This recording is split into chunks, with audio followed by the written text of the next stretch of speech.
Ground fault circuit interrupters, GFCIs, are crucial safety devices, especially in locations where water and electricity might come into close contact. Bathrooms, laundry rooms, and kitchens are prime examples of such areas. In these settings, the risk of electric shock is significantly elevated, making GFCI protection a necessity. The primary function of a GFCI is to monitor the current flowing into and out of a circuit. It is designed to detect any imbalance in current, which often indicates that electricity is leaking to ground, potentially through a person. If the GFCI detects a ground fault, even a very small one, it will quickly trip the circuit, cutting off the power and preventing a potentially fatal electric shock. Bathrooms are particularly important locations for GFCI protection due to the presence of water from sinks, showers, and bathtubs. Electrical outlets and fixtures in bathrooms are often located close to water sources, increasing the risk of a ground fault. For this reason, electrical codes typically require all outlets in bathrooms to be GFCI protected. This includes outlets for hair dryers, electric razors, and other appliances. Laundry rooms also present a significant risk of electric shock due to the presence of water from washing machines and sinks. Like bathrooms, laundry rooms often have electrical outlets and fixtures located near water sources. Therefore, GFCI protection is typically required for all outlets in laundry rooms. This includes outlets for washing machines, dryers, and other laundry appliances. Kitchens are another area where water and electricity are commonly found together. Sinks, dishwashers, and refrigerators all use water, and electrical outlets are used to power various kitchen appliances. GFCI protection is generally required for all outlets serving kitchen countertops to protect against electric shock hazards associated with wet hands and spills. When selecting a disconnecting means for a heater, it's important to consider approved and unapproved methods to ensure safety and code compliance. Approved disconnecting means provide a reliable way to cut off power to the heater for maintenance or in case of an emergency. Examples of approved disconnecting means include a double line breaker, a thermostat with a positive off maker, and a disconnect that can be locked in the open position. A double line breaker is a circuit breaker that interrupts both ungrounded conductors of a circuit simultaneously. This is an effective way to disconnect power to a heater because it ensures that all live wires are de-energized. A thermostat with a positive off maker is a thermostat that has a designated off position that completely cuts off power to the heater. This is a convenient and safe way to disconnect the heater for servicing or when it is not in use. A disconnect that can be locked in the open position is a switch or breaker that can be locked in the off position, preventing it from being accidentally turned back on. This is an important safety feature when performing maintenance on the heater because it ensures that the power remains off while the work is being done. In some cases, if the heater is within sight of the electrical panel, no disconnect is required. This is because the circuit breaker in the panel can serve as the disconnecting means. However, the breaker must be readily accessible and clearly labeled to indicate which circuit it controls.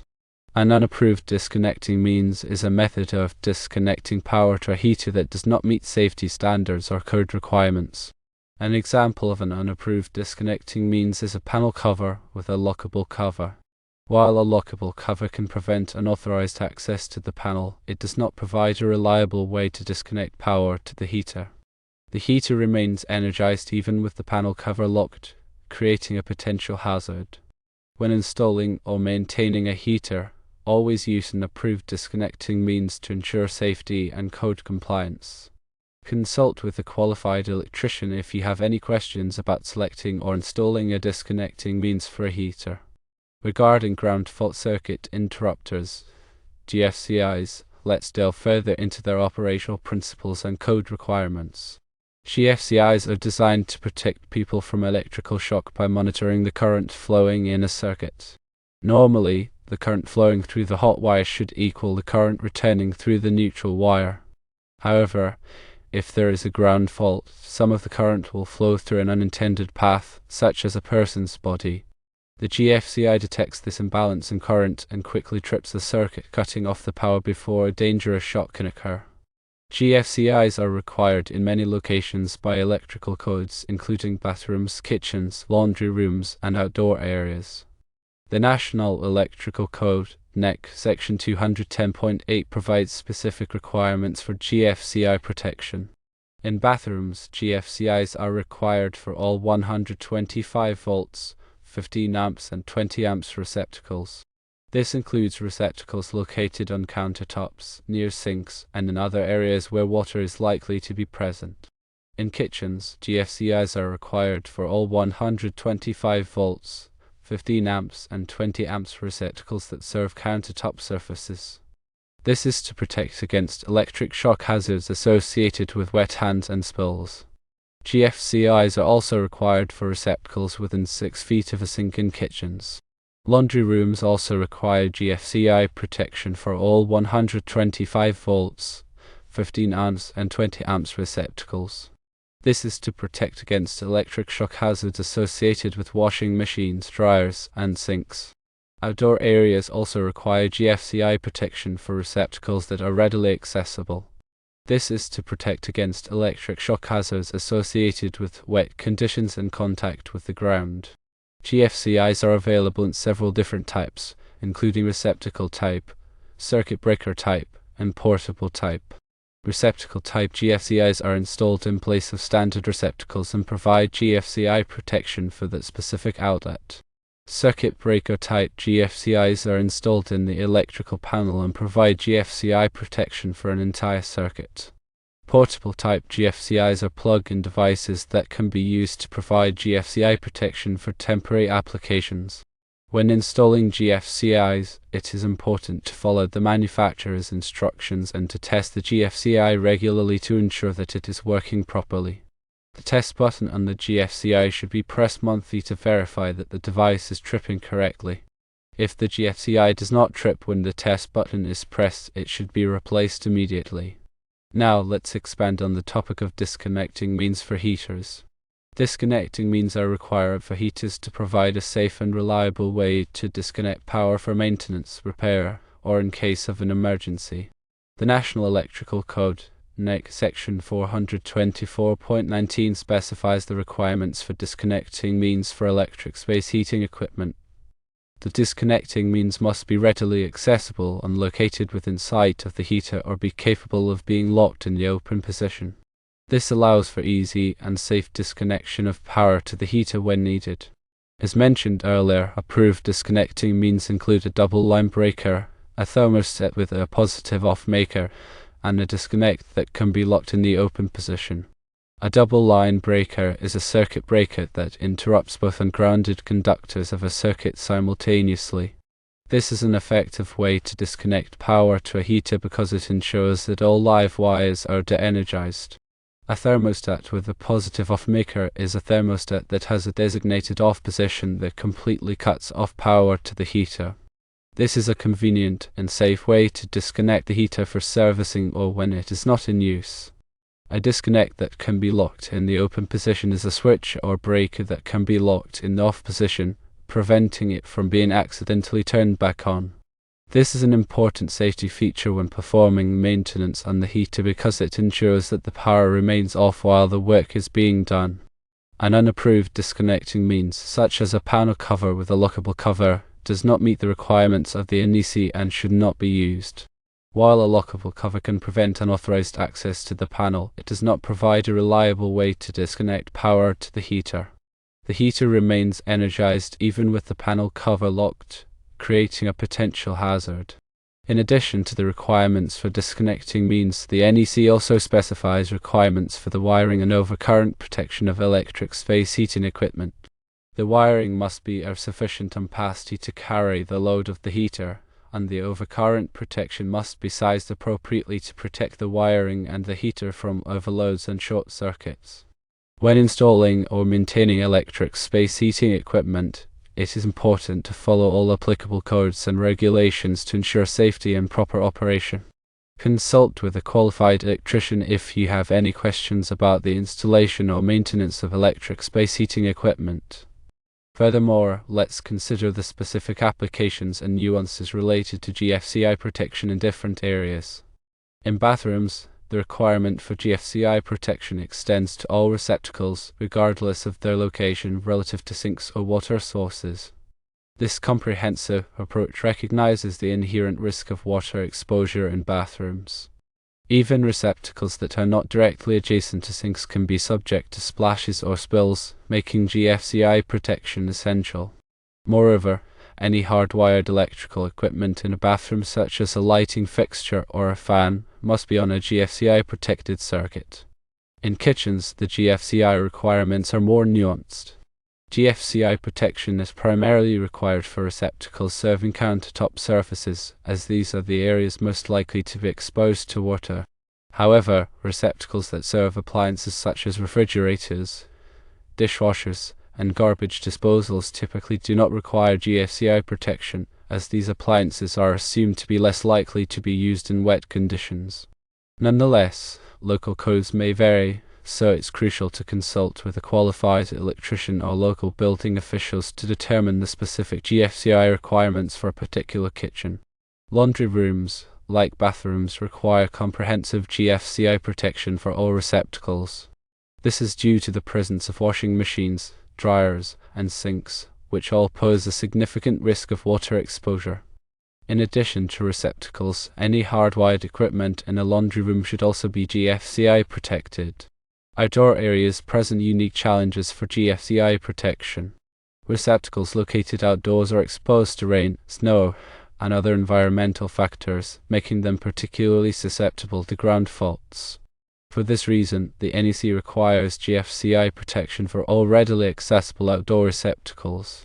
This includes receptacles located on decks, patios, and in other outdoor areas where people are likely to use electrical appliances. The type of GFCI used can also vary depending on the application. Receptacle-type GFCIs are suitable for individual outlets, while circuit breaker-type GFCIs can protect an entire circuit. Portable GFCIs are useful for temporary applications where GFCI protection is not permanently installed. When choosing a GFCI, it's important to consider the specific needs of the application and to select a GFCI that is rated for the appropriate voltage and current. Regular testing of GFCIs is essential to ensure that they are functioning properly. The test button on the GFCI should be pressed monthly to verify that the device is tripping correctly. If the GFCI does not trip when the test button is pressed, it should be replaced immediately. Now let's broaden our discussion on disconnecting means for heaters. Disconnecting means are not only required for electric space heating equipment but also for other types of electrical equipment, such as air conditioners, water heaters, and motors. The purpose of a disconnecting means is to provide a safe and reliable way to disconnect power to the equipment for maintenance, repair, or in case of an emergency. The NEC specifies the requirements for disconnecting means for various types of electrical equipment. The requirements vary depending on the type of equipment, the voltage, and the location of the equipment. In general, the disconnecting means must be readily accessible and located within sight of the equipment or be capable of being locked in the open position. This allows for easy and safe disconnection of power to the equipment when needed. For air conditioners, the disconnecting means must be located within sight of the air conditioner or be capable of being locked in the open position. This allows for easy disconnection of power to the air conditioner for maintenance or repair. For water heaters, the disconnecting means must be located within sight of the water heater or be capable of being locked in the open position. This allows for easy disconnection of power to the water heater for maintenance or repair. For motors, the disconnecting means must be located within sight of the motor and the driven machinery or be capable of being locked in the open position. This allows for easy disconnection of power to the motor and the machinery it drives for maintenance or repair. In addition to the requirements for location and accessibility, the disconnecting means must also be rated for the appropriate voltage and current. The disconnecting means must be capable of interrupting the maximum current that the equipment is likely to draw. When selecting a disconnecting means, it's important to consider the specific needs of the application and to choose a disconnecting means that meets all applicable codes and regulations.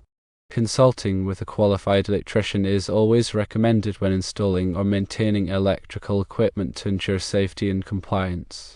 To further clarify the approved disconnecting means for heaters, let's elaborate on each type. Firstly, a double pole circuit breaker serves as an excellent disconnecting means because it simultaneously interrupts both the hot and neutral conductors feeding the heater. This ensures complete isolation of the heater from the power source, enhancing safety during maintenance or emergencies. The breaker should be readily accessible and clearly labeled to indicate which heater it controls. Secondly, a thermostat with a positive off position is another approved disconnecting means. The key here is the positive off feature, which means that when the thermostat is set to the off position, it physically breaks the electrical circuit, preventing any current flow to the heater. This is a more reliable method than simply turning the thermostat down to the lowest temperature setting, which may not completely shut off the heater. Thirdly, a separate disconnect switch that can be locked in the open position is a highly recommended disconnecting means, especially for heaters located out of sight of the electrical panel. This type of disconnect switch allows a maintenance worker to physically lock the switch in the off position, ensuring that the heater cannot be accidentally energized while work is being performed. The lockable feature is crucial for safety, as it prevents unauthorized or accidental re-energizing of the circuit. When considering the within sight exception, it's important to understand the specific requirements. NEC defines within sight as being visible and not more than 50 feet away. This means that the electrical panel must be readily visible from the heater, and the distance between them must not exceed 50 feet. If these conditions are met, the circuit breaker in the panel can serve as the disconnecting means. However, it's still recommended to have a separate disconnect switch at the heater location for added convenience and safety. It is also critical to consider the voltage rating of the heater. Many heaters are 240 volts, which require a double pole breaker. For example, a 240 volts heater could not be safely disconnected using only one pole of a standard breaker. Let's also consider some best practices when working with heaters and their disconnecting means.